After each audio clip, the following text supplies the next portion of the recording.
Welcome to Start a Conversation, where we dive into real estate, community, and more. With over 25 years in the industry, building businesses and community involvement, I believe real estate is about more than transactions. It's about people, stories, and the places we call home. Let's start a conversation. In this episode, we're digging into the power of first impressions, from how great landscaping and yard design can elevate your home's value to what it really takes to grow and scale a thriving business.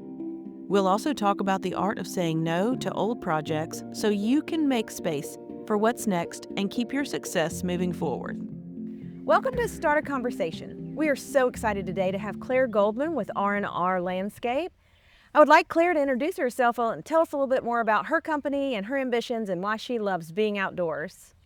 Awesome. Well, thanks for having me, Nanette. I definitely am excited about this conversation we're going to have today. And so I started with R&R Landscaping as an employee in 2008. And you can do the math, it's 2025. And so been doing this a long time. My husband and I both started as employees and eventually partnered up with the owners. And in 2019, we bought them out. So now it is Charlie and myself, and I've always been wired to be outside. Grew up camping, was in Atlanta, and so camping was kind of our respite from the city, and it's just been something I've always been drawn to. Thank you. And today we are so excited about our background. This is one of the projects that R&R Landscape has provided to one of their clients, and we are so thankful they allowed us to be part of their backyard today. So I guess to kind of jump right in, tell us more about why you love being outside. What does it fill you with? Sure. So I always track it back to my grandma and my mom. My mom's been very drawn to nature her whole life. So anytime we went on vacation, anytime we did anything, we were finding the nature center, we were finding hikes, we were always outside. And early on, I was always drawn to design. So architecture, interior design, all of it.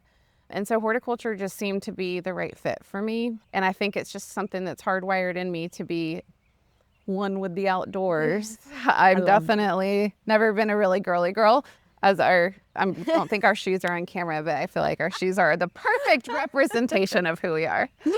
I love that. I love that. Yes, and in your intro, you didn't really talk much about the design aspect. So I do want to get into that. Tell us about design and flow and how that speaks to you in nature. Sure. So our company originally was just a full service landscape company. We did anything and everything. And as we evolved into clearing up who we were as a company, we really focused in on the design build aspect of what we do. Again, something I've just been naturally drawn to. And with my focus in landscape design and my husband's was more in landscape construction, it tended to work out. So at this point, we have two full-time landscape architects on our team and a designer. And I lead the design team. We are almost completely residential. And so it is a lot of meeting with our clients, getting to know them, the space that we're in right now. I can't say that I have favorite clients because I think by the time most jobs are over, they're always my favorite, but I really, really love this couple. And it's been really fun to get to know them better. And I'm sure they think we're just a bunch of goofballs and they love their space. And they've been a lot of fun to develop that relationship with. That is fabulous and beautiful to talk about your clients that way. So Charlie is your husband, and he is precious human. We love him. But tell us how it is working together as husband and wife. I don't know if you could see how hard my eyes rolled when you said how precious he is. It's hard. We've been married for 22 years. We have worked together almost all of those years. I always say every anniversary counts double when you work together too. I like that. But it's just things that we've had to navigate. You know, early on, I was designer and project manager, and he was project manager. So we kind of worked in tandem with each other. Now there's a little bit more of a hierarchy to things. And when we bought our partner out, I kind of function as CEO now. So there's not that he does answer to me, but you know, there's a little bit more of like figuring out how to, not make things tense in the office for our team. Right. That's something that we had to navigate. And, how to talk to each other in a way that, no matter how frustrated we are, if this was a different person sitting as CEO or as your boss, would you respond in the same way, or is it because it's coming from your wife? Right. So Right. lots of things to navigate there. Very valid point. Absolutely. So I think knowing this, my question is coming from a little bit of history as we've been friends a long time, but y'all went down a path to find each other's, talents and how to bridge the gaps of who had what personality traits and how to run the company. So tell us a little bit about that journey with your big giant national program. Yes. So we joined a peer group in 2017. Our industry is amazing. There's all kinds of ways to learn, and companies are very open, especially if you're not a direct competitor, invite you in to come tour and learn. And so with this peer group, it was a group of 10 companies, varying sizes, but comparable in size. And we all met together quarterly and would go to a different person's facility. So we would rotate around the country. We were all over the country. And we would just learn from each other. We would spend 3 days really intensively studying whatever business concept it was at the time and interviewing the team of the company, seeing how they do things and learning ways to adapt for our own company. So I think that was really the catalyst that took me from a landscape designer to a business owner, to learning how to, lead and manage people. And also, of course, the financials and all of that good stuff that comes with owning a business. Yeah. So that was the starting point. And then in 2020, I won the Woman Leader of the Year award for the National Association of Landscape Professionals, and in 21 was asked to join the board for them. So that really, just continued. she really is a badass. So, I try. My bracelet was one that the women of the board got, and it's badass in Morse code. Yes. I like that. So subtle. Yeah, right. I love it. So along those lines, did you see a lot of women in your seat when you were doing the peer groups and across this country? No, I'm used to being the only woman in the room. And there are more now. We started the Women in Landscape Network, which has really been a huge catalyst for getting more women engaged in our industry and realizing there are seats at the table for women in our industry. But no, usually I'm dealing with, builders. I'm in the construction world. Most of the women that I interact with would be realtors or interior designers or the clients themselves. Okay, I love that. That's a good perspective. I think it takes a lot to be in that world. I mean, I started this company. I've worked in new construction for a really long time, and I feel like it is a different stage to be on when you are dealing with men all the time. And it's not a bad thing. I don't want to seem that way. I just feel like you bring a different set of skills to the table. And until that's recognized and respected both to and fro, then it just doesn't get us anywhere. Well, and I think one of the things that I've learned is the skills that we bring that are different sometimes can make us feel self-conscious.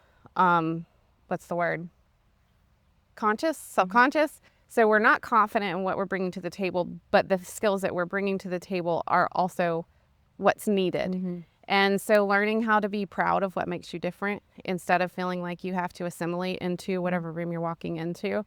It's not an easy thing to do, but it's really important, and it's a effective way to maximize whatever opportunity you have. I love that, how we assimilate as we walk into a different room. And it's true. I don't even know if I'll ever not do that to some extent, but it's a real thing. And you just really have to know that what you're bringing is important and needed, and the conversation starts there, really. So let's go into what kind of books, maybe, since I feel like there's a book somewhere. There's always a book in my world. Let me be clear. I was actually kind of embarrassed at how long the list of books is for this year for me. But I'm currently halfway through Brene Brown's new book, Strong Brown. And I am a huge fan of her. Charlie and I have studied her very intensely. I think for me, daring greatly, Dare to Lead, all of her content really is amazing. But between Brene Brown and Simon Sinek, the two of them really speak my language. So we're currently going through Leaders Eat Last at work and going through, what that looks like in action at R&R. So I love that. What about any Ryan Holiday or Atomic Habits? Or oh yes, Atomic Habits is changed my world. Yeah. Yeah. I mean, even just the 321 emails that he Correct. sends out, we use those for our morning meetings Mhm. all the time. So that's the thing. There's so many little tools. And I think about with Atomic Habits and getting 1% better every day, it's so hard to do the small, consistent things Right. versus just going gung-ho all in on one thing, you know? I know, but they make the difference. Exactly. What did I say? Consistency is undefeated. I love that. Consistency is our word of the year this year. We're failing miserably, but we're trying really hard. I love our words of the year. That's one of the favorite things that we do every January with the team. They think about them and they bring them into our first of the year meeting, and it's just amazing to hear why behind their word. You might have been where I got the idea. I think I was at the 360 office and people had their word of the year on the Trish and I have been doing it for years. Yes. So we started doing that too, and I mean that's the whole thing with being in business and being able to learn from your realty company. I'm a landscape company, but there are so many things that continue to drive a team that we learn from each other. Well, in another podcast and video series we did, they talked about how we have to keep the connections. So not just as connections and relationships, but as women who prop each other up and, staying connected to each other and in our businesses, but also just in anything that we do, personal, professional. I mean, we text a lot about just what do you have going on and why is this driving us crazy, or we're going to get through it. It's going to be fine. So we have a lot of conversations like that, and I think it's important that we continue to have that as ladies who, while we love our community, we have also grown to expand out a little further to other parts of our country, and we love that. And I think no matter where we go, we bring beautiful things to the table. So I'd like to switch a little bit to real estate because everybody thinks it's about buying and selling in the inside of the house and the floor plan and the interior design, but you know that it's way more about some of the exterior things. What are your favorite things to elevate in the front or backyard or around the exterior? Sure, yeah, there's so many misconceptions around landscaping. When people think of landscaper, they're often thinking of just cutting grass or throwing some sod out, and that is part of it, but it's not the whole picture. And when I think about what we do in terms of real estate, we get people all over the board where it is strictly black and white ROI. How is this going to pay for itself? And then we get people who are just really passionate about creating a space where they're going to make memories with their family and with their friends. And so there's the emotional ROI, and then there's what's on the appraisal. And, in our world, the hardscapes, so the construction side, the walls, the patios, the outdoor kitchens, all of that shows up on your appraisal. The softscapes, the plants and the sod and everything else is really more of what does it get from an emotional standpoint? And that's where you see the curb appeal and the house not sitting on the market as long. But the feeling that you get when you're in a beautiful space or when you're inside a beautiful home and you realize the outside is drawing you out because it's amazing too. All of those things play into the decision to purchase a home. True. Absolutely. And if this house were go on the market, everybody would go straight through the front door, out the back door, into this area. It's pretty awesome too. I will give them that. Sure it is. I'm sure it is. But it is true. I mean, this is the place where you are investing for yourself to enjoy the space you've purchased, I feel like. I mean, I love being outside. I want my animals to love being outside. I think it's a play place as well as a place for memories and knowing that you're going to entertain and invite friends and family to experience the space as well. So I love that. My sister just added a screen-in porch and sod in her backyard in Atlanta. And very simple project, but has completely changed how they use the space. And her little 2-year-old is now, running out in his beautiful sod grass. And it's something that's difficult to explain unless you've experienced it. But you really do get a whole new way to use your space when you are intentional about how you landscape it.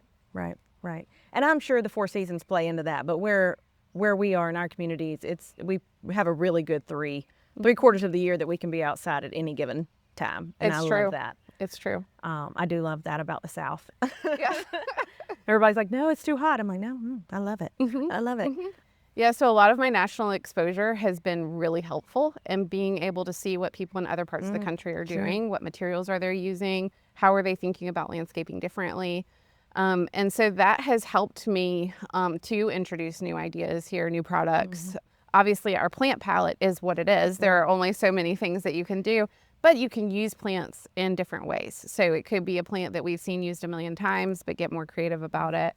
And then, it's been interesting for me, really, I kind of geek out on the stuff that other people probably don't care as much about, but seeing how other companies and areas of the country are handling stormwater runoff. Drainage is a huge issue when we get these really heavy downpours, and being able to understand that drainage sometimes is like electrical, where it's like the thing that you have to spend money on and you don't get to see it. But it also can be a really beautiful feature of your house. Correct. So there are a lot of ways to think about that too. I love that. You've told me that before about making it part of the landscape, and I do. I love that. I enjoy even the running water is just so soothing. There's something about it, being outside and being grounded, and that's why people all over the world talk about it. It's a real thing. So I love that inspiration to be outside, and I love the story of your sister. That is really great. I love the 2-year-olds having a whole new world. Yes. I think that's awesome. So let's dive a little deeper into the real estate side of what percentage of value or the way to look at investing in the outdoors with your property. Yes. So for all of the people who are just numbers driven, it is pretty standard to think about it in that for a basic landscape, you're in that 10 to 20% of the value of your home. For these more elaborate resort style landscapes, you get up to 20, 30, even more percent of your home value. And that is just a direct reflection on construction costs, right? If you're doing a pool and a waterfall and a million other little things, that adds up a lot faster than sod, trees, and plant material. But the interesting thing too is that, trees are the only thing that really appreciate. If you think about $1,000 tree today, that's a $10,000 tree in 10 years. And I think the single most impactful thing people can do in their landscapes is get some trees in and let them start maturing, especially we deal with so much new construction. We're lacking that, and that makes, even in this neighborhood. Even this tree here, it didn't start this size. So good to be in a neighborhood with mature trees, and love it. A lot of them don't have that anymore. Yes, that's very true. I agree. Trees. It's a good point. Everybody should invest in trees. I like it. I think about it with old Atlanta, right? Like, it's just like these massive oak trees, and they're amazing, and it feels more estately. I read an article in the New York Times that was saying the difference in the Hamptons is the landscaping. The quote was, my client sent it to me, the quote was, you can hide bad architecture with landscaping, you can't hide bad landscaping. Like, I love it. I love that. I love that. So on a personal note, both of us have some very exciting new additions to our teams. For me, my oldest son is now a licensed realtor with us and working and really gaining traction and just producing. So it's so amazing to watch him grow into what he's so good at and has been around his whole life. And I know you have a new addition to your team. That's right. Our youngest son is in the company with us now. So he graduated high school.